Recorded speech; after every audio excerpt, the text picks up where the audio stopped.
Talk Show. Recorded live. Welcome, everybody, to another edition of Myth or Logic Radio. My name is Tom Murasso from BornToManifest.com. And welcome. We're so happy that you're joining us today. My guest is Laura Magdalene Eisenhower, and she's a brilliant soul-reaching teacher and healer recognized throughout by clients, psychics, and secret societies as a living global oracle and true archetype of Sophia Magdalene on Earth. She's also the great-granddaughter of President Eisenhower, yes, Dwight D. And since she was young, she has felt a profoundly strong calling to serve humanity and assist us in breaking free of the false matrix and misuses of power that threaten our freedom and consciousness. Continuing both the Eisenhower and Magdalene legacy, she has battled dark hidden forces and agendas in order to protect humanity from larger global crises. Growing up around political leaders and influential people, Laura easily assessed the part of her nature that will not rest until global freedom, justice, and peace on Earth is established, as well as our reconnection with the vast universe, including all races, star systems, and dimensions.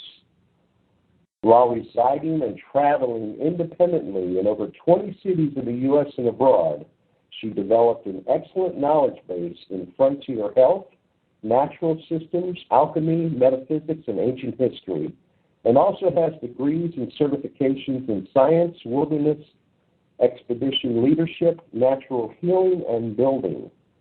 She has masterfully woven together the esoteric and alchemical aspects of nature with our ancient roots, the present world, and our future potential.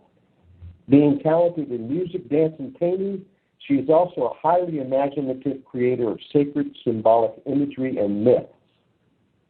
For more than 15 years, she's been providing clairvoyant readings and transformational healings for individuals with the assistance of many divination tools and astrology. Focusing on chakra systems, Laura has advised on topics such as soul path, core issues, relationships, physical ailments, and creativity. She also has been strategizing to solve the roots of major world problems, including epidemics, war, environmental degradation, and injustices. Laura has been on an intense world soul journey of the labyrinth through the many faces of the goddess. With great passion and courage, she is helping to return sacred union, Christ Sophia, divine wisdom, and the many faces of the goddess that have been buried and forgotten for thousands of years. Rising from the depths, she restores the tree of life and brings to life the love story of creation. Laura, welcome. I apologize for stumbling so much over your bio here, and I guess my mouth just isn't working today. But welcome to the show, and this is your second time on Mythologic Radio, and we're so glad that you've been able to join us again. I know you've got a lot of stuff on your plate, and I appreciate you taking the time to talk with us today. Thank you for having me. First off, let's kind of back up a little bit and tell everybody about this Mars colony. Okay. Well, I think I talked a little bit about it last time I was on the show, and since then, we decided, my friend and I, who was witness to it, to come forward with the story. As things are developing on the planet, and the need to just really create a lot of exposure of truth, it just felt like the right time. The doorway opened, and I walked through it to share this. The attempts I made before didn't really work, and it's very, should we do it? Should I not do it? How should I go about it? So what it really entailed was, a lifetime struggle to break free of these forces that really reached ahead in 2006 when I actually met the agency behind, a mission that at first did not seem dangerous or dark. It seemed just, like a normal idea. Well, not normal, but just something that makes some sort of sense as far as how one would handle the potential catastrophes that could happen on Earth. There's all sorts of backup plans that are being created. And I, listened to the idea, and I didn't know what to make of it. I have a very strong mission on Earth, so I was very resistant. And when I really got more intimate into the situation, when I had moved to live with this person that had met me, I found out later that he was sent to find me, and I could tell that there was a lot of manipulation going on. And that's when I really determined that this was not just some kind of Noah's Ark thing. And even though I didn't want to go just based on that principle, because I really am here to serve this planet and complete what I consider to be, a mission of global transformation and assisting us in getting to the next level as a humanity on Earth, there was something definitely wrong, and it took a lot for me to break free of it. And so, I'm coming forward because it needs further investigation. I'm not really here to point fingers and, pick out anybody in particular, but with the technologies and the manipulations and the sources of where this was coming from, it's a cause for concern because, there's cataclysms that might be man-made. There's manipulations through technologies, mind control that affect, targeted individuals, and they actually affect us on levels that, sneak in from sources we are maybe unaware of. And it's really time to clean up and be aware, and I just want to take it down. And so that's really the motivation. It seemed the mission was related to things that were running away from Earth in a non-natural way, and that my mission was being removed from the Earth so that I couldn't complete my work, and that's why I was targeted. Okay, so this guy came on like a romantic interest, and or something. Am I getting too personal here? Yeah, kind of. It later felt like it was sort of like bait. It's sort of hey, go befriend her, and I don't know if they intended that we would actually start a relationship, but it started off as a friendship, and it moved pretty quick. I mean, there was a strong connection there already. And I later realized that he had been recruited to be in their group, and then they sent him to find me. And I later learned that they had technologies like they used remote viewing and some time travel devices, like Project, Looking Glass. I heard the name of a lot, which I think is connected with that. And, and discovered that they used Akashic Records and to be able to pinpoint and target certain individuals that have a strong mission on Earth, and to kind of get to them before they could really complete that work and, use them for their benefit. That's what it all felt like, because it didn't seem like this was something my partner at the time, who obviously was sent to find me, believed in. He felt strongly for, and he did have feelings for me. And, reading back on a lot of the emails that I still have, there's a lot of love there and a lot of passion for this mission.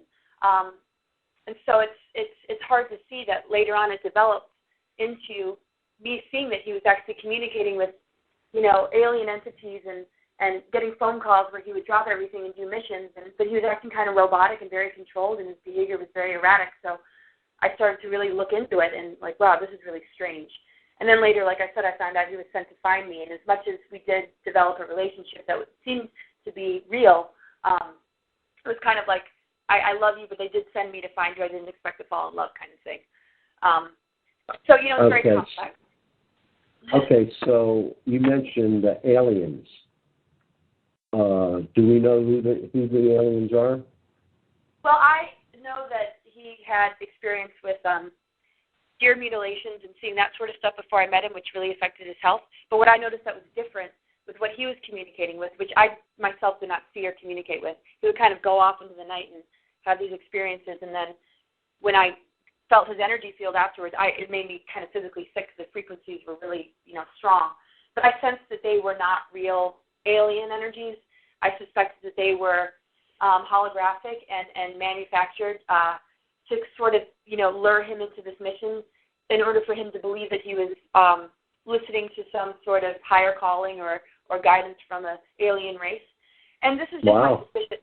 Yeah, and I've been doing a lot of reading that there is that.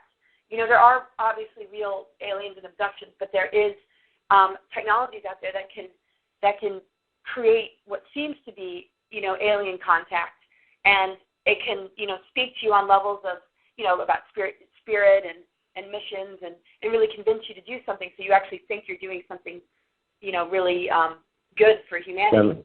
Yeah. Mm-hmm. And I've read a lot about it recently, and you know, with his chips, his family was chips, and I know that he had a lot of that. And it almost seemed like he was being controlled by some radio frequencies, like somebody was using him like a remote control, like, you know, activating him through words, and you know, and that's also been documented that they did ritual abuse to young people, and so they'd be kind of multiple personalities, and they could later recruit them and then manipulate them easily. Right. And that seems to be what happened to him. Okay, so you feel that there's a Mars colony on Mars? But yeah, and what's great is after writing this article, of course, there was a lot of backlash and a lot of doubt, and you know, people are just, this is outlandish and crazy. A few articles have come out recently that validated my story from sources that have it on record. You know, things that were leaked to them that actually say there was a Mars colony and a Mars mission with the target date 2012. So I've gotten, you know, all my backup. People have done their research and have come out with articles that say, in fact, you know, she is not lying and this is real. So that was a kind of a relief. As far as, you know, my concern is more the nature of it and the manipulation behind it, and, you know, what is really going on here. Because I feel like I've been targeted since I was a kid. I've had a really hard time just getting in my body. I've always felt psychic weaponry and sort of attack, and I wasn't really a conspiracy theorist, so I wasn't really paranoia. Yeah. I just thought, you know, I'm just messed up. I don't know what's wrong with me. And later, like I said, when I finally, 2006, when he approached me and I started to really look deeply into this, and I had a lot of dreams and premonitions, it all started to make sense, and I tied it all together, and recently wrote an article about the ancient game and how long this has actually been going on. Okay, so it's like, let's talk about that. What is the ancient game? What do you mean by that? Well, it's kind of archetypal. It's sort of, you know, I mean, one could use the words like global elite and new world order and ones that we've all heard, but on an archetypal level, there's sort of this battle between spirit and negative technologies. The negative technologies wanting to kind of control the human race and keep the suppression of the goddess energy, you know, keep it sort of controlled and suppressed. And, you know, me having a real strong mission on Earth to really, you know, bring these energies forward and really awaken our divine blueprint and really empower us as not being separate from God or Goddess. You know, seeing that, wow, somebody wants to take me off of the planet at this crucial date that, you know, I've always connected to. My birth number and birthday and all my numbers add up to 2011, which might not mean much, but it feels very connected to my past. It always has, even before I wrote anything about it or read anything. And, you know, my astrology is all Venus and Pluto and, you know, 7 planets on each. So I'm very connected to the Venus transits and the Mayan calendar in that way. Even though I don't, you know, study it so much that I could speak about it, you know, I haven't researched it enough, but after reading Jose Arguellos' book, Mayan Factor, it really rang a bell because of the Venus part of it. So I'm like, well, why would they be taking me someplace else? Like, I know how strong this mission is. I know what we're capable of. I know, I feel what the planetary destiny is as far as what nature wants for us. This seems really weird, you know? And I understand the fears and the threats of cataclysms and alien wars and this and that, but I don't fear it. I feel like I somehow know how to handle it and assist in guiding us. You know, there's a lot of us. I mean, we're all kind of in this together. So I like to say I represent a unified field of awareness and you know, a oneness that we all are kind of, you know, in this together. So the ancient game would be, you know, how to manipulate this force and how to keep it from reaching fruition and having a successful mission, having a successful outcome. And so, you know,